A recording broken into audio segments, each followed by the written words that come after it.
Hello, testing.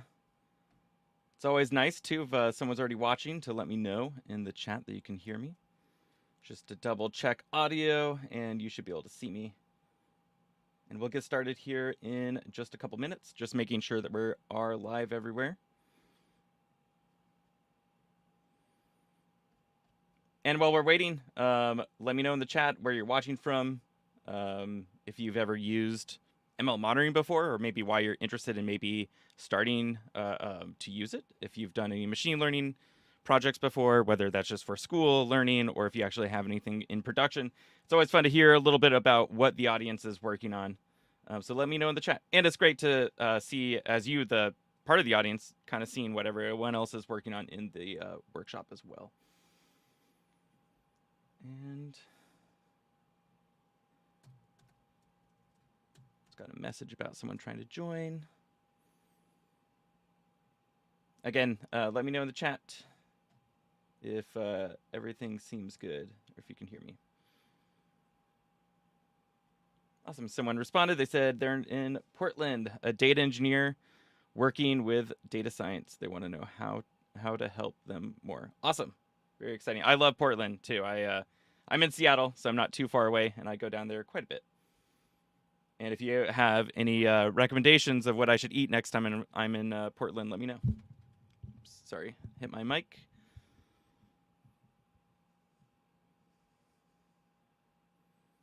And I'll share my screen. And again, we'll get started in a minute.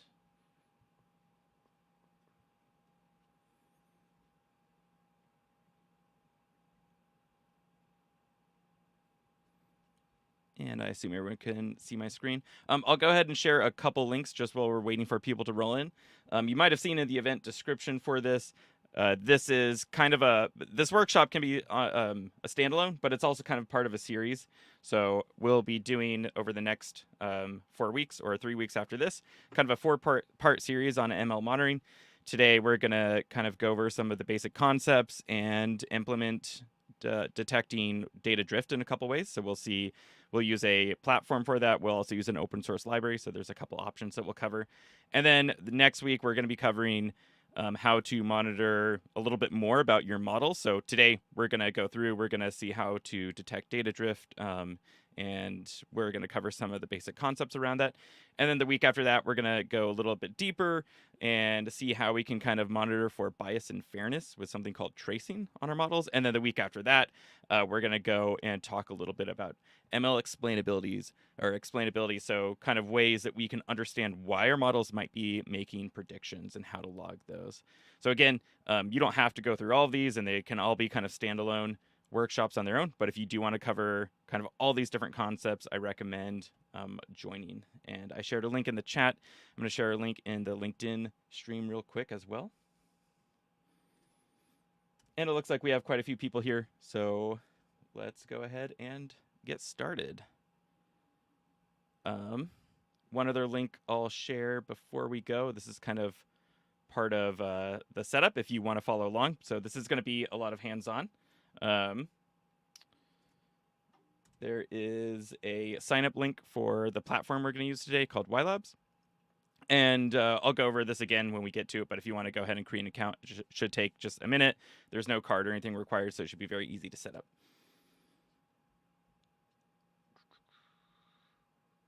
All right.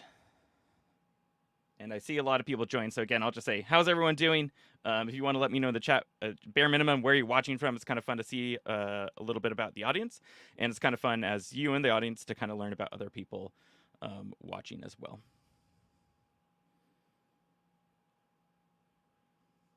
All right, so this is ML monitoring. Forgot the "in" there. 101. We're going to cover some ML monitoring concepts, and then we're going to implement some stuff doing hands-on exercises about how to monitor your data and detect data drift in production. So what this workshop is, hopefully it's a super friendly introduction to ML monitoring. Again, kind of designed with no previous experience expected. Knowing some Python and machine learning concepts can help but it's not required. I'm going to walk through everything. So even if you're super new to machine learning and you just kind of want to see what monitoring is, hopefully this will be a good workshop for you. And we're going to walk through, cover some high-level concepts in slides, and then we're going to go to some code portion. So it's only going to be, I don't know, 5 minutes of slides or something like that, unless there's a lot of questions. And then we're going to jump in and kind of do some hands-on stuff, which to me, that's how I like to learn, and it's really fun. And keep in mind, you can't learn everything in 30 minutes or so we might go a little over, depending if there's questions and stuff. But we're gonna go through some stuff really fast, so it might feel fast or challenging depending on your experience level. That's totally okay. Feel free to ask questions as we go. I'm gonna try to monitor the chat as I can, as much as I can, and then I'll have time for questions at the end as well. And then just keep learning at this workshop. So I'll point you to some resources. And as I mentioned, if you were here at the beginning, there's kind of a series of workshops, and they all kind of build off each other. So this is the first one in the series, and you can join the other events. I'll share a link again. But also all the links I should be talking about, most of them are in the YouTube description if that's where you're watching this as well. Quick introduction. My name is Sage Elliott. I'm a machine learning and MLOps evangelist at YLabs. We build tools to enable observability and monitoring around AI and machine learning and data pipelines. For over a decade now, I've worked in software engineering and hardware engineering with mostly startups and a couple agencies around in Seattle and then also Central Florida. And in general, I love making things with technologies. I always have a billion side projects. I'm sure many other people watching this also feel the same way. Side project wise, I really like doing stuff with hardware as well, like robotics and stuff. And I have a background of doing a lot of computer vision stuff and machine learning. And about you. So again, if you want to put in the chat, maybe bare minimum again, where you're watching from, but it's also really cool to hear about why you're interested in ML monitoring. Have you built machine learning applications before? Are you just studying it in school? It's really cool to hear a little bit about the background from everyone watching. And then also, if you want to stay connected, this is a link to the Slack. Again, it's in the description below as well if you want to join there. But that's going to be a really good place to join and introduce yourself for everyone else in the Slack and maybe all the people watching this right now, but also stay in contact with me and a lot of other machine learning engineers. It's a good place to ask questions, so especially about responsible AI practices. And definitely introduce yourself in the introduction channel there. And a quick setup overview for this workshop. The only thing you're going to really want to have to do probably is create this YLabs account if you want to run through all the exercises with me. Again, it's free. There's no card required. It should just take a minute to set up. Other than that, you just need a Google account because we're going to be using something called Google Colab. And we'll get more into this when we get to that part. And then we're going to use an open source library called YLogs to make data profiles. And then we're going to look at how we can use YLogs itself to detect data drift and do data quality validation in a Python environment. But we're also going to see how we can send those profiles up to a platform called YLabs, where we can really easily set up monitors for our data and machine learning models. So what is ML monitoring? It's kind of the collection of a whole bunch of statistics around your data pipeline and your machine learning models, and then a way to observe those and kind of understand, what is your model or how is your pipeline behaving. So there's a lot of things that we can observe or monitor here and look for. And I'll go a little bit more into detail on some of these, but I just want to kind of throw the words out right now. We have something called data drift for model inputs, and we'll go deeper into this, but that's kind of where the distribution of your input data that you're making predictions on shifts and no longer really matches the distribution of your training data. You have data quality. There's so many different ways that data quality can change. We'll talk a little bit about some in a minute. And you have model output, so measuring how your model's performing, one with performance metrics like you've probably seen before, like with the accuracy and recall, but also just monitoring the outputs themselves, and that it alone can tell you a lot about maybe how the model's performing as well. Oh, and we have a saying, we like to say bad data happens to good models. So you can do a lot of evaluation, your model looks great, you put it in production. Once you put models in production, depending on the environment and application, chances are very high that the data is going to change and your model is going to kind of degrade over time. So again, we'll take kind of a little bit of a look at this. So some data quality examples An input sensor is damaged and causing bad data. So you might be working on like an IoT application, collecting something like temperature, and the temperature data now is just all over the place, and it doesn't really make sense to your machine learning model anymore. Data was manually entered incorrectly, or when someone's working with Excel, they might use a feature, like the drag and kind of autocomplete stuff, and that can really mess up data a lot if you're not careful.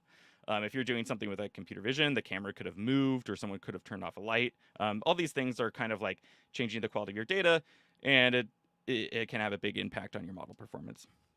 And also schema changes. So software libraries update. Someone might have updated a library or firmware for something, and now there's just a difference in your format or like the zoom in your camera. And then you're probably going to have some sort of pipeline if you're putting ML models in productions, and bugs can happen all over the place in there. Someone said in the chat they're moving from DevOps to MLOps. Ooh, that's exciting. And someone else said the same. Very cool. I'd love to hear about that journey at some point too. If you join the Slack channel, message me, or you can connect with me on LinkedIn. I think the MLOps space is really interesting right now. And great time to join. Data drift examples. So has anyone put a model in production? Let me know that in the chat. I think that's a good question for everyone to answer as well.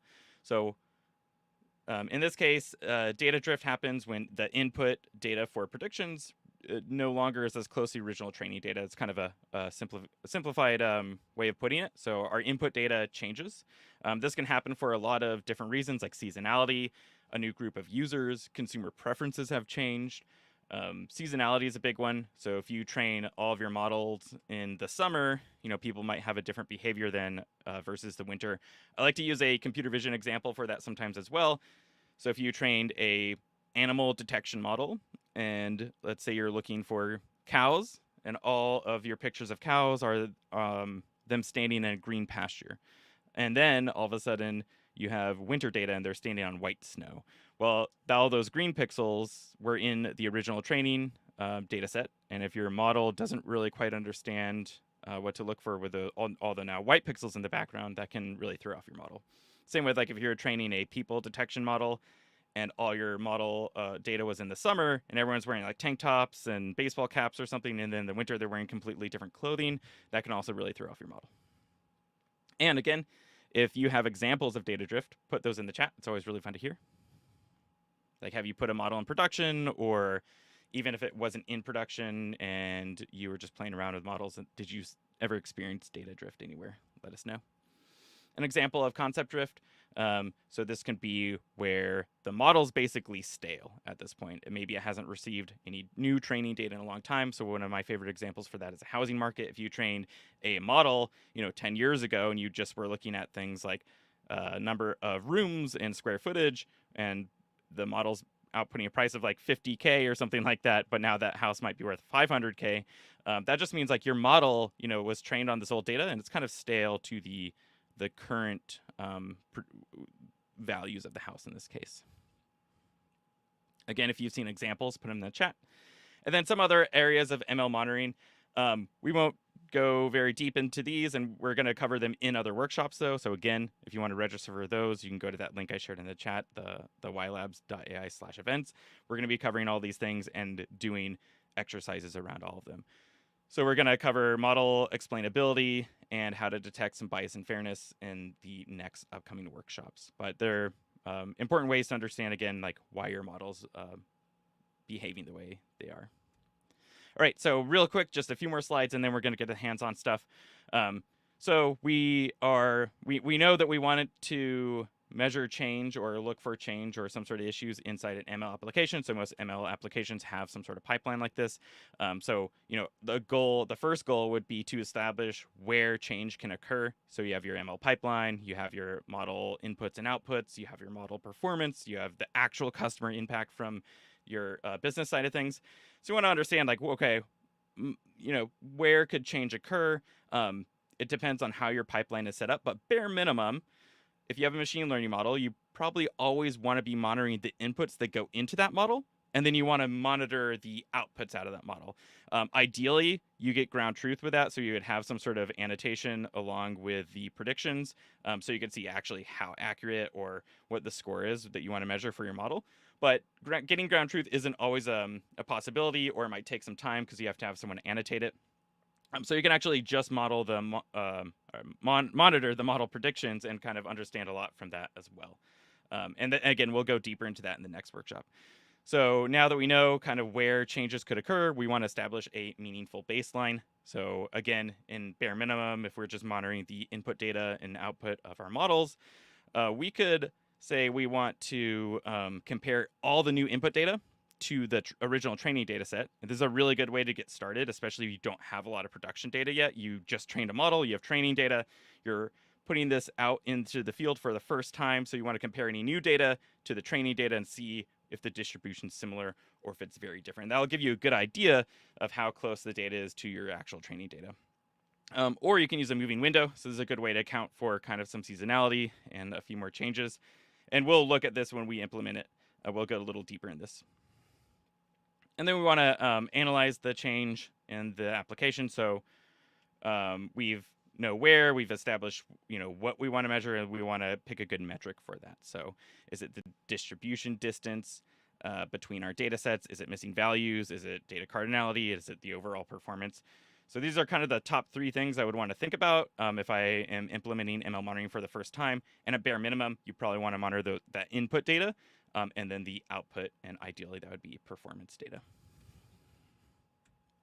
And just as a little high-level diagram here, we have our pipeline, everything that can happen in there, our training, our streaming, and our predictions. We want to collect those statistics like I talked about. That's kind of how we're going to be monitoring these. And then we want to analyze those stats and do something with them. So that could be looking at the reports, that can trigger automated workflows, or that can set up alerts and notifications for us. So that's enough slides. Let's go ahead and get to the hands-on part. I know that was kind of high level and maybe very fast for a lot of people if you've never done it before. But I think my favorite way of learning is kind of building something and understanding it that way. So I'm going to share a Colab link for everyone. And again, it should be in the YouTube description as well. So you can click on this here. Let me share this again in the LinkedIn chat to make sure anyone watching can get it. So this is going to open up a Colab notebook like this. And what I want you to do is just go to File and save a copy in Drive. So this is going to give you your own copy of this Colab notebook. You don't have to worry about breaking it, or if you do break it, you can just come back to this original one. But it's going to be your own copy where you can edit the code as much as you want and include notes as well. So I'm going to give everyone a minute to do that. Go to that link, go to File, save a copy in Drive. And then if someone wants to let me know in the chat that they did it, it would be great. Someone said, hello from Silicon Valley. Hello, welcome. Which part of Silicon Valley are you in?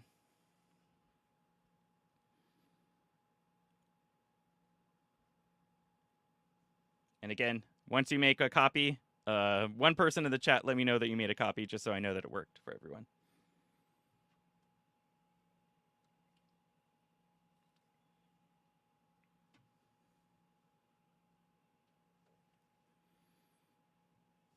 And they said they're in Mountain View. Awesome. I've only been to Mountain View a few times, but I've been to San Francisco a lot. And I'm excited to go more this year. I didn't go very much in the last couple years, obviously, so I miss it. And I see some people said they made a copy and it worked for them. Awesome.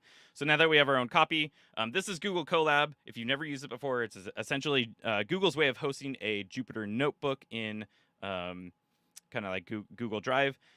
If you've never used a notebook before, it's a really popular tool for machine learning engineers and data scientists, and allows you to write kind of documentation like this text you see, run code, and see output all in one place. So it's a really cool visual platform to write code and kind of understand how your models and data is performing. So again, if you haven't already, you can click this link to create that free YLabs account. We're going to need it in a little bit. Otherwise, you can also check out these other links. So we have the GitHub for YLogs, which is the open source library I mentioned we're going to use. I'll post this link in the chat as well.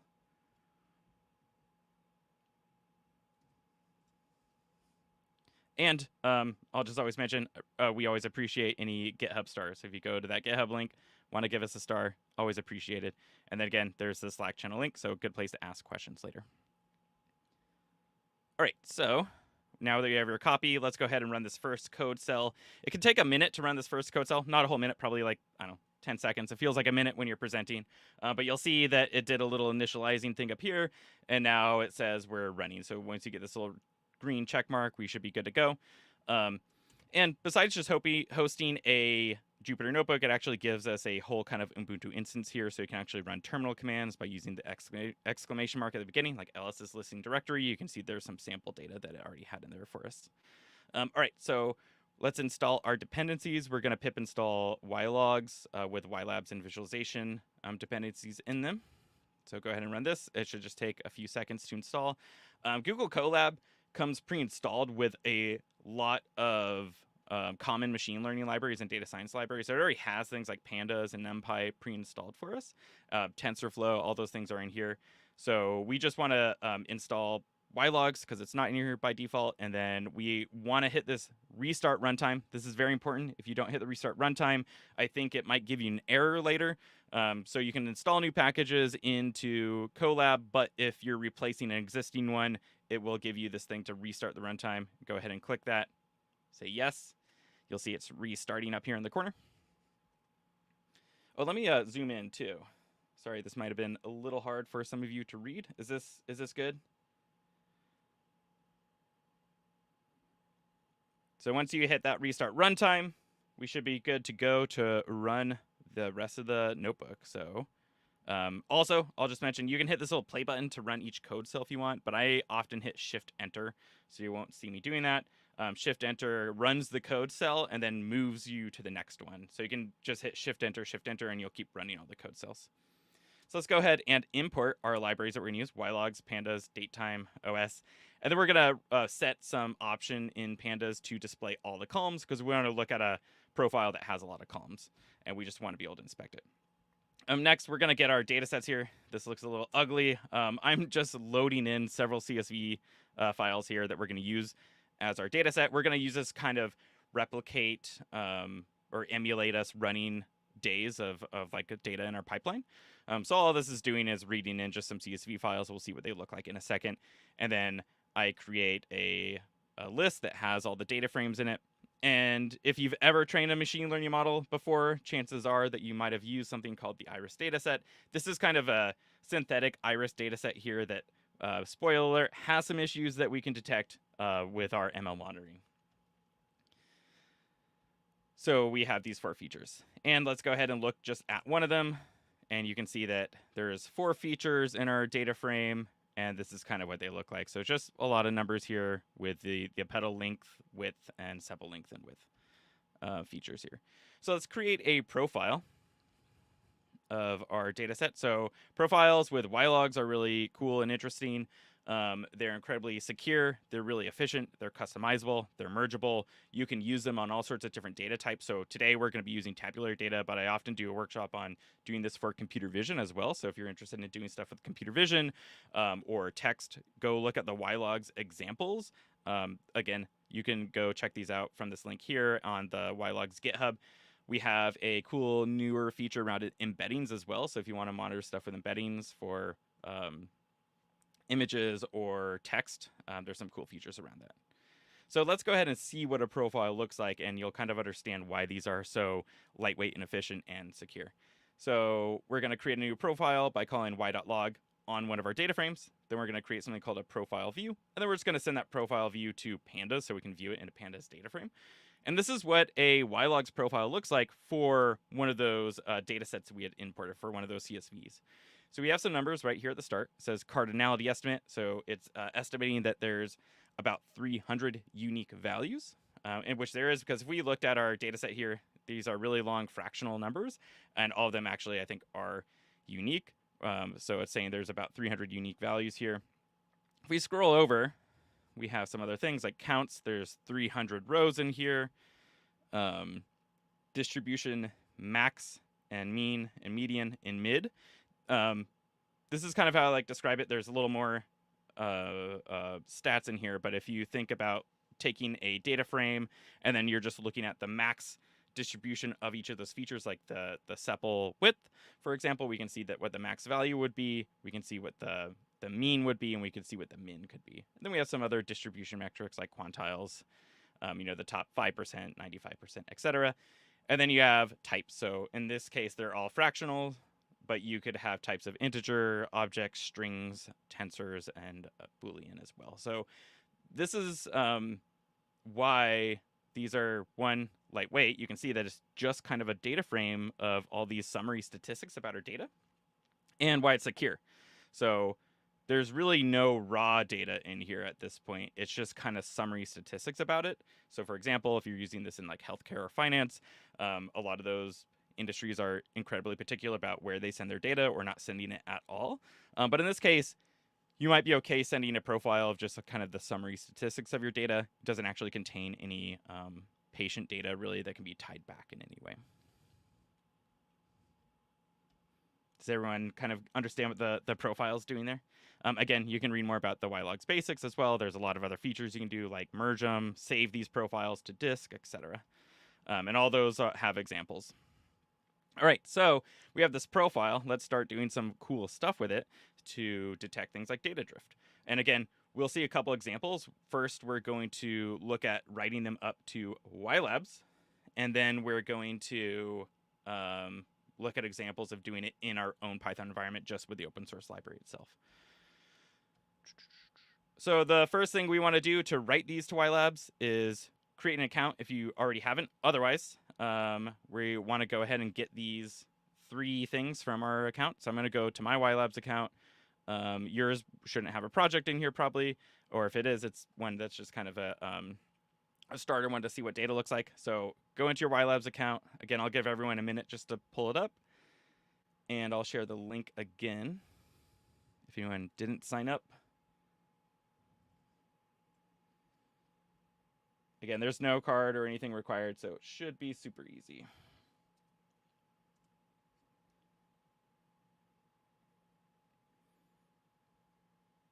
And someone asked about connecting with me. Let me get my LinkedIn link real quick. And my link should be in the description as well. But you can connect with me on LinkedIn if you want to ask me any questions there later as well. But the Slack's going to be a really good place for it.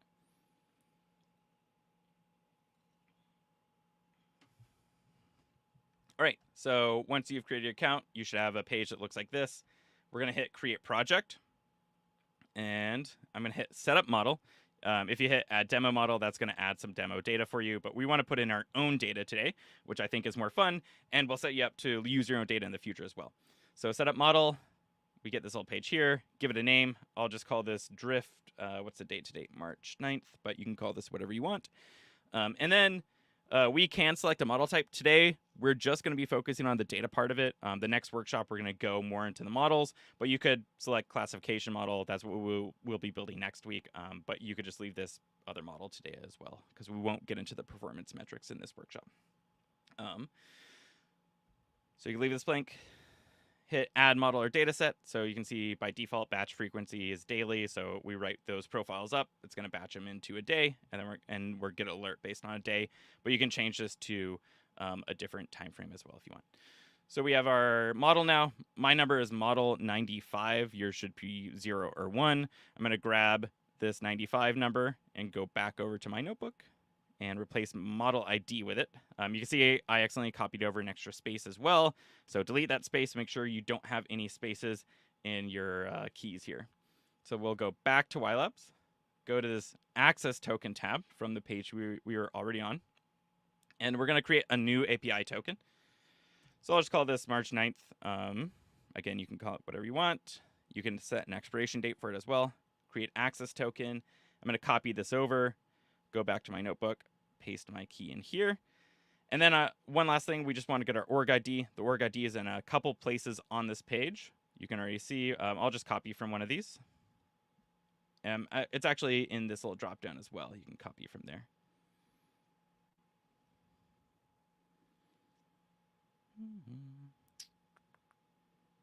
And we'll paste this in. And then run this. And we should be good to go for the rest of this workshop. That should be the last kind of setup piece we have to do. I see a question. Someone said they get plan is over limits for your current starter plan. Includes 2 free projects. Do you have any projects in there? If you do, what you can do is go to settings, go to model and dataset management. And if you have any projects in here, you can hit edit models and then delete them. So in the free one, I think you can always have 2 models running. Because I'm in my free tier as well. Let me know if that works for you.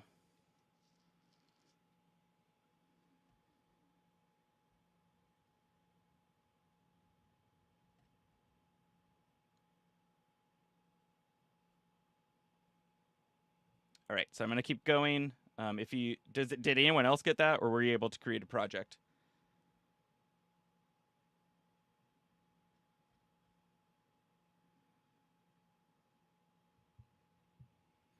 All right, I'm going to go back to the notebook. Anyone else let me know if they have the same issue. Otherwise, I'll keep going.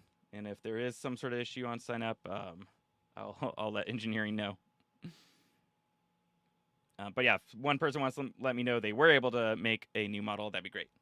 Otherwise, I'll keep going here real quick and come back to that.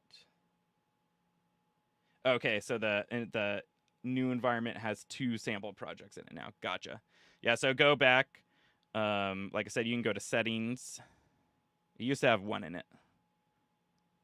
Go to model and dataset management, and then just delete one of those kind of example projects in there. Someone said they just delete it and they're good to go. Awesome, thank you. Yeah, and thanks for letting me know. I'll bring that feedback back as well, because that can be very confusing if you're trying to get started and then it says you're over your plan with the 2 that were already in there. Yep, so there's no data. Perfect, cool, that's fine. Just get that model number, put everything over into the notebook, and then we're going to be writing data up into it. So that's exactly what we want. You can see mine also has not receiving ylog profiles right now. We just set it up so that we can push data there now. So let's go ahead and run these other code cells. We're going to import the ylabs writer. This allows us to push data profiles up to ylabs. And then we're going to initialize the writer. We're going to profile our data like we did before with that y.log. But instead of looking at the profile view in pandas, we're going to call the writer.write, and then we're going to pass in a file parameter, which is our profile view. So profile that we created here, calling that profile.view on it. And then this is going to push it up to ylabs. So this is just writing a single profile. Let's go look at what that looks like real quick. We can refresh our page. We'll see now that data is coming here. It has a little green check mark. It says like no anomalies detected because we only wrote 1 piece of data so far. Let's click into it. And we can explore some of these tabs in a little bit as well, but let's go look at our input data here. And let's just click on this top one, petal length. And there's not a ton to see here yet, but we will see some cool stuff in a second. But you can see this is our data profile that we pushed up. So it has those summary statistics that we saw in our profile, has the max, the min, the medium, all those quantiles here. And it says no drift detected because there isn't really anything to compare on it yet. But we'll see when we upload the rest of our data that there's some cool stuff we can do. But this is what one profile looks like right now. And by default, if you write a profile up like this, it's going to write it up with the current date time on there. But what we're going to do in this next code cell is loop through all those data frames that we imported and kind of change the date time for each one. It's going to kind of loop backwards. So we're going to write 7 days worth of profiles. And this is going to kind of emulate us running this for 7 days. But this is useful too. Like if you have 7 days worth of data and you're getting started with ylabs, you might want to backfill all that data in here as well. But in this case, this is kind of like us pretending, okay, cool, we have a model in production or data in production that we want to monitor, and then we can see how it's performed in the last 7 days. So we can come back here. I'm going to refresh the page. And now you can see there's a lot more data in here, and there's some interesting stuff going on in just our visualization itself. So again, if we hover over each day, we get those metrics that we were kind of looking at. So we have that median, max, min. Oh, someone said, please go back one step to set authentication and keys. Awesome. Yep, I'll do that. Just let me finish this, and then I'll go back over there real quick. So here you can see the kind of those metrics that we were seeing in our profile. And these are all pretty similar to each other, these first 3 profiles. And then this one goes up quite a bit. The median went from 4 to 8. And then this one went up a lot. The median went from, that 8 to 100. And then this median went to 0. The max is 0. The min is 0 as well. And then this one kind of goes back to the other earlier one. So just based on this visualization, what do people think maybe is happening with our data? Do we think something could be wrong here? Let me know just by looking at it. And I'll go back and get those, show how to get the authentication keys again. So no matter where you are, you can go to Settings, go to Access Tokens, and this is where you create the authentication key. So just type in a name here, hit the Create Access Token, hit this copy, and then you'll want to copy that into just a couple cells above. This API key is the really long one.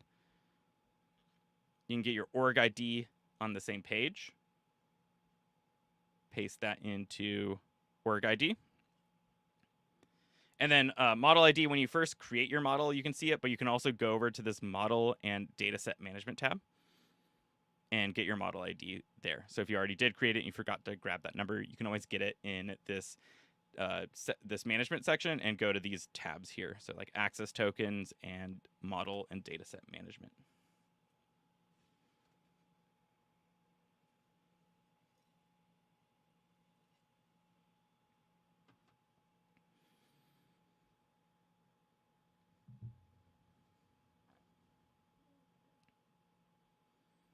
So let me know if that worked for you.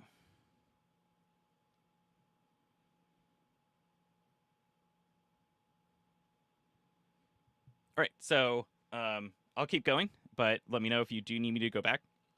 So just by us visually looking at this, right, we could inspect, well, probably all these values are kind of a little crazy. Maybe this one that jumped from 4 to 8, depending on our application, maybe we could expect that could happen. But jumping all the way to 100, that's a huge major jump. And then this one, kind of everything seems to be 0. So maybe something is wrong with our sensor or our manual data entry or something like that in that case. This is cool. We can understand a lot just by visualization, but we probably want to automate some sort of a monitor for this. So we can hit this Setup Monitors tab here, or button. This will bring us to the Monitor tab. And we can see we have several presets. You can also do a custom monitor. So you can do some really cool customizations, kind of anything you want. In there's a JSON editor that allows you to configure everything kind of to exactly what you want it to do. But we have presets that make it really easy to get started with things like detecting data drift, data quality, and model performance. So I'm going to go ahead and select this one for data drift for numerical values. And you can enable it with one click, but I'm going to hit this configure button to kind of show a little bit more about what's going on in here. So we can see it's selected for data drift. We want to look at our entire data set. Again, in a future workshop, we'll talk about segmentation. Segmentation is a cool way of kind of being able to slice your data up in different ways, and then you can set monitors on specific segments of your data. And then we have something called Hellinger distance here. So that's the way that we measure kind of drift distance in YLab. So this number allows you to kind of fine tune the sensitivity of the drift monitor. And then by default in here, we have the 7-day trailing window, which means we're going to be looking at the data for the past 7 days and see, does it seem like an anomaly is in that data based on the distribution of the past 7 days. You can also select a specific date range or a reference profile. So the reference profile would be that if you wanted to take your training data set, for example, like I talked about in the slides, maybe you want to start monitoring right away when you're putting your model in production. Take your training data, make it a reference profile, and then write it up here, and then you can compare all new data to that reference profile. So that's a really cool way to get started as well. But in this case, we're going to leave this right now as default to the 7 days. And then you have an option as well of how do you get notifications, email, Slack, a PagerDuty. These are really easy ways to kind of set up an integration to do things like obviously get the notifications, but with PagerDuty, you can actually set up kind of whole automated systems where if drift is detected, you could kick off a job to annotation, like an annotation team. They could annotate it, re-upload those profiles with the performance data, see if the performance actually dropped, use that new annotated data to retrain a model, and then measure that performance. So it's a really cool way of setting up a whole kind of training monitoring loop using something like YLabs, and then whatever frameworks you're using, you could tie this into. So when we hit configure, it automatically put this model on our, or put this monitor on now. So we can go back to our input tab, and instead of having configure monitor, we see this preview now. So go ahead and hit that preview now, and it will just take a few seconds.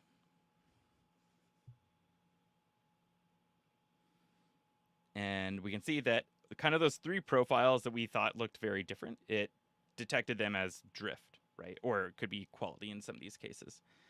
So again, that median went from 4 to 6 to 8, pretty high, and then 100 obviously very high, and then all 0.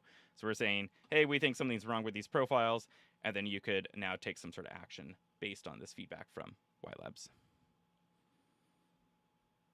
And then the next code cell, I do have us uploading, oops, sorry, that was a single profile. This one is how to upload a reference profile. So again, you just use the writer, but you pass it a different option as, which is reference profile name, give it a name. So you could name this as training data or a specific date or golden data or whatever, write it up. And then if you go back to our monitor page, hit edit, we can now select that reference profile, save it as a monitor. In this case, the reference profile is just one of the profiles that look normal is one of these ones, I think. You can close that preview. You could preview again what it looks like on the reference profile. And it's still going to detect those same 3 errors because that data changed so much during those 3 days. So it's a really cool way, immediately start monitoring models in production, or monitoring your data in this case. Any questions so far? We're going to go ahead and get into just using the YLogs now to make some drift reports and get data in your Python environment.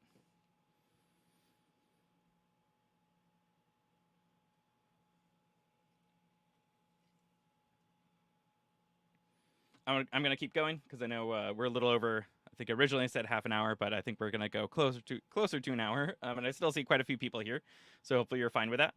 All right, so we're going to talk about using data drift reports with YLogs directly in your Python environment. So again, YLogs is that library that we created the profiles with, and we use that to write those profiles up to YLabs. Let's go ahead and just create profile views for all of those batches of data. So I'm just going to look at a few of them in these examples, but feel free to change this number from 1 to all the way between 1 and 8, and then you can kind of get some different views than what I'm going to generate here. So we're going to import notebook profile visualizer from YLogs. We're going to initialize the visualization, and then we're going to pass in 2 profiles here. We're basically just comparing 2 profiles against each other here. So profile 1 and profile 2 in this case. Let's look at this drift report that we can generate. And we can see we get some really cool metrics about our data, also this kind of visual distribution of data. But here's the cool thing is kind of getting the drift score. So by default, this is using KS test. You can calculate this and configure YLogs to use different types of drift metrics. And it's open source. You could even write your own if you want, if we don't have one that you need. So there's several you can choose from, and I have a link right after, I think, this little section to talk about the configuration. So you can really make this kind of work for most types of data that you want to work with. So we get a report for all those features, and we get this little score back for all of them, and it says no evidence of drift. And this has kind of these thresholds. I'm zoomed in, so it's kind of cut off here.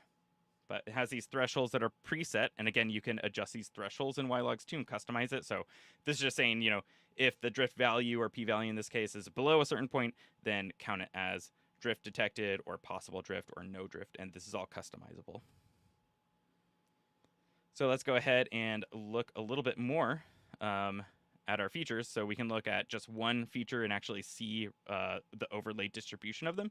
So this is one where no drift is detected, and we can see that the distribution of the data is incredibly similar, right? There's slightly different on some days, but we would expect that, not, but there's a lot of overlap.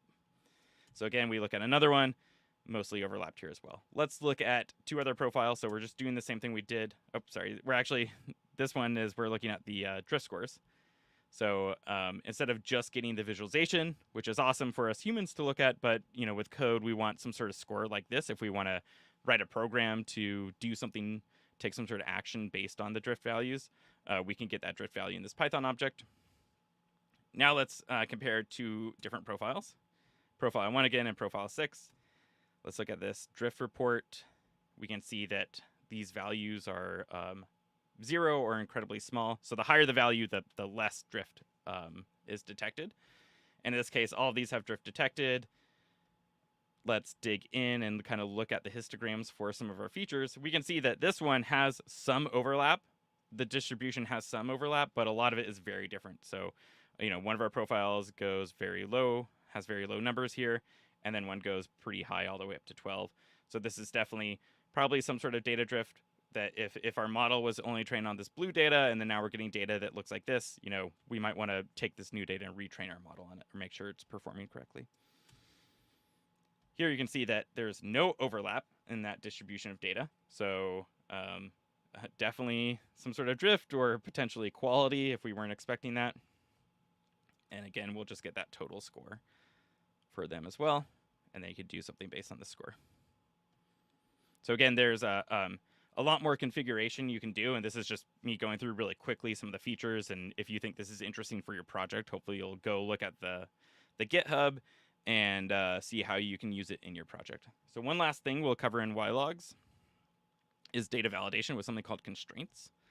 So we can set up constraints to kind of look at our data and see, is our data in the distribution that we're expecting? Like, are there no zeros? Are there no negative numbers? Is it between a certain value? We can configure constraints to look at that. So let's go ahead and import some of the methods we want for constraints from ylogs. And then we're going to create a function here. We're going to initialize our constraint builder. And then each one of these is an individual constraint. And so you can kind of chain them together. So we have 4 in this case because we had 4 features and we wanted to build one for each feature and see if it's within a certain distribution metric that we want. So in this case, we're going to look at each of them, for example, petal length. And we want to make sure that the petal length is above 0. So if it's 0, this is some sort of problem. Maybe we don't even want to make a prediction on it because nothing should be 0. Like there should always be a petal length score associated with it. And then we want to make sure it's below 15. So if a petal length is above 15, we think, again, that shouldn't be in our data. So we're kind of filtering these out. These are kind of unit tests for your data coming in, which is fun. So we have this little lambda function that we're just basically saying, x min is greater than 0, x max is greater than 15, and then we're setting the petal length column and the distribution dot max. So we'll look at a profile and this will make sense. But if you do remember when we saw that profile in the pandas data frame, we had a section for each column that had like distribution max, distribution min. So you could set this min or max here and look at that distribution column. And then this is the feature that we're looking at, which is petal length in this case.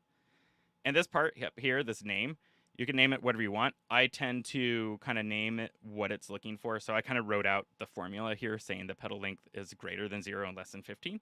But you could just give this a normal text name if you wanted as well. So we're going to do that for all the features in this case. And let's go ahead and run this. And then let's call that function. And we'll pass in profile v1. And up here first, we saw that we returned this constraint report. This can be a little hard to read if you're not familiar with it. It's all the text that we wrote, and then it has this 1 or a 0. So this 0 over here, if it was 1, means it failed. This, if it's 1, means it passed. And we did that for all of the features. And then let's go ahead and get a better way to visualize it, though. So if you have a ton of features, this is really handy. You can see which ones passed, which ones failed. You can even set a filter on it. So you can see, only show me failed one, showed me past ones. Yeah, you can even do a search in it, which is pretty neat. And then if you want to run kind of a quick test to see if all of them passed or if there's any failures in there, you can use this .validate method. And again, if they all pass, it's going to return true. If there's one failure or more in there, it's going to return false. So it's a cool way to say, did these all pass? Yes. Great. Make my prediction on my model. Were any of them out of bounds? Yes. Maybe we want to do something else with it or not run a prediction. So let's do it again with a different profile. And this one, they all failed. And we'll look at the profile in a second to see why. And again, we're getting return false because they all failed there.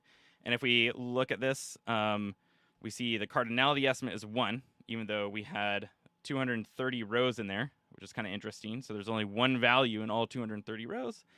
And if we look over here in our distribution metrics, our max is 0, our mean is 0, our min is 0. So this profile just all had zeros in it. And it got caught in our validation test here because we said petal length or any of these features should be greater than 0, right? So we were able to catch that there's some sort of error or the data didn't look like we were expecting. And you can learn more about data validation, again, in the ylogs GitHub repo.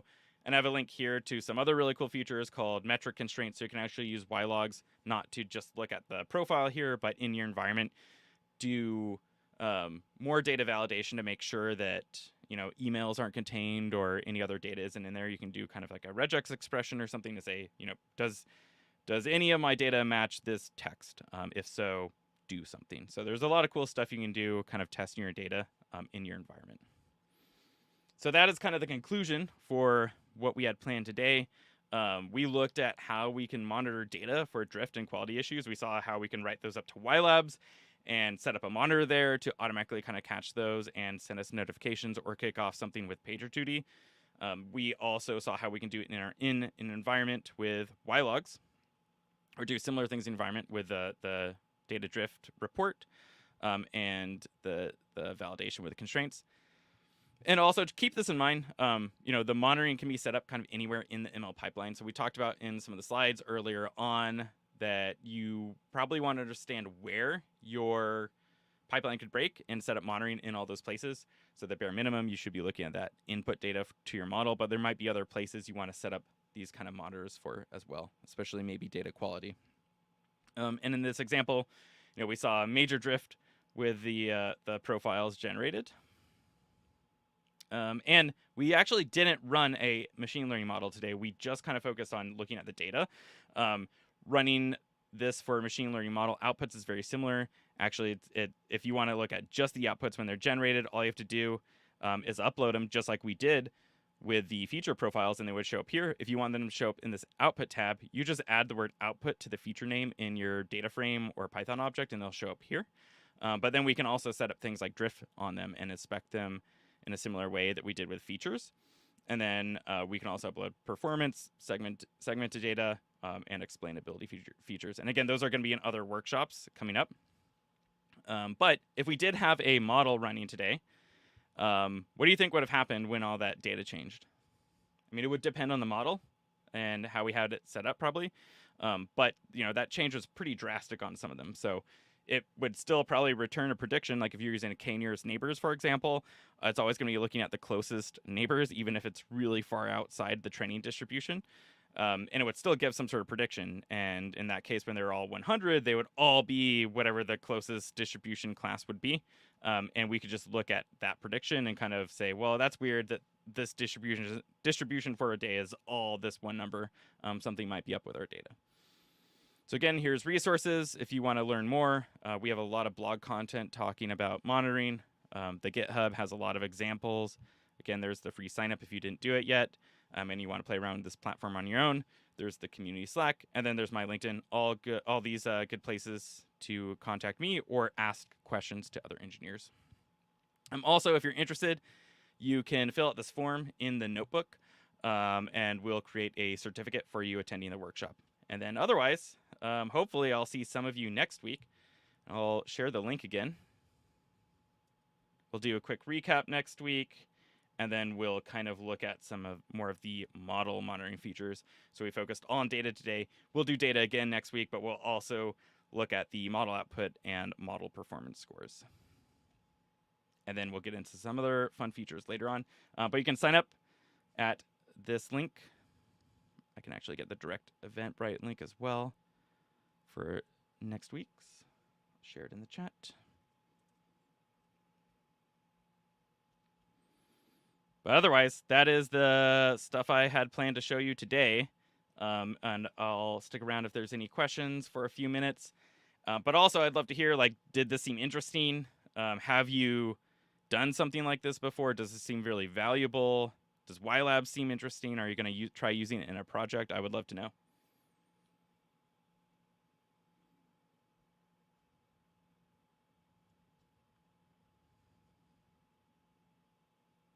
And I'd mentioned briefly about you can use different types of data in here as well. So we have examples of that in YLogs too.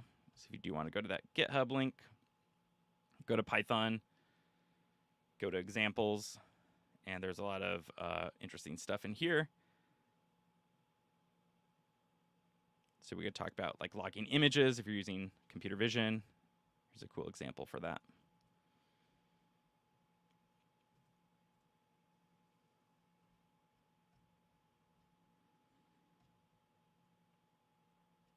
And we have a lot of integrations as well.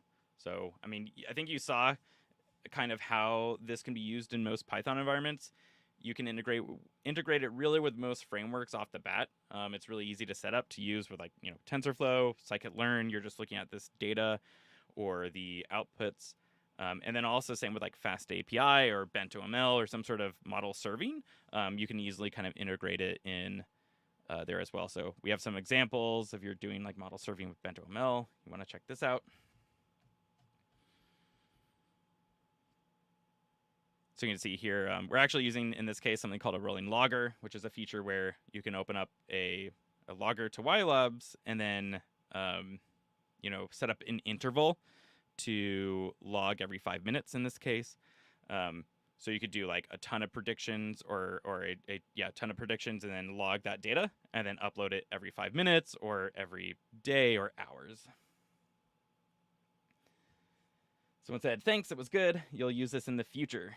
Awesome, I hope you do. And let me know if you have any feedback when you use it. So if you get started and you have any questions, let me know. Or just feedback in general, even if it's just you saying, this is awesome, I like it. It's always great to hear. Otherwise, I think I see some people dropping, and it is almost 11 o'clock. So I'm going to go ahead and wrap up the stream. But thank you, everyone, for the questions. And if I didn't get to any, I think I got to most of the ones in the chat. But if I didn't get to any, ask them again in the Slack, and we'll get to them there. Otherwise, thank you so much for coming out. And hopefully I'll talk to some of you later. And again, love to hear your feedback. So I'm going to go ahead and end the stream.